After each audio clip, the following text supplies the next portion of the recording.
আজকে আমরা কত অধ্যায় থেকে পড়াটা শিখব? অষ্টম অধ্যায়ের নাম কি? এখান থেকে আমরা কত নম্বর শ্লোকটা শিখব? 1 নম্বর শ্লোক কে বলেছেন? অর্জুন বলেছেন। আমরা শব্দগুলো জেনে নিই। King তদ্ব্রহ্ম king অধ্যাত্মম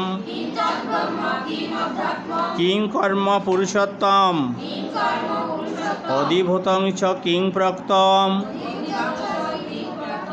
অধিদৈবং কিমুচ্যতে king তদ্ব্রহ্ম king অধ্যাত্মম king কর্ম পুরুষোত্তম অধিভূতং চ কিং প্রক্তম অধিদৈবং কিমুচ্যতে। আমরা এখন অনুষ্ঠব ছন্দে পাঠটি শিখব। কিং তদ্ব্রহ্ম কিং অধ্যাত্মম কিং কর্ম পুরুষোত্তম অধিভূতং চ কিং প্রক্তম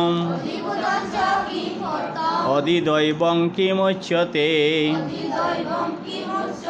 কিং তদ্ব্রহ্ম কিং অধ্যাত্মম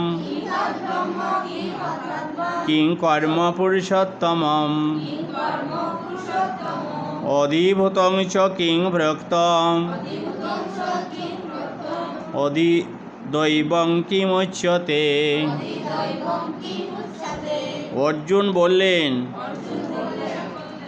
অর্জুন জিজ্ঞাসা করলেন, হে পুরুষোত্তম, ব্রহ্ম কি, কর্ম কি, অধ্যাত্ম কি, অধিভূত এবং অধিদৈবই বা কাকে বলে তা আমাকে স্পষ্ট করে বলো।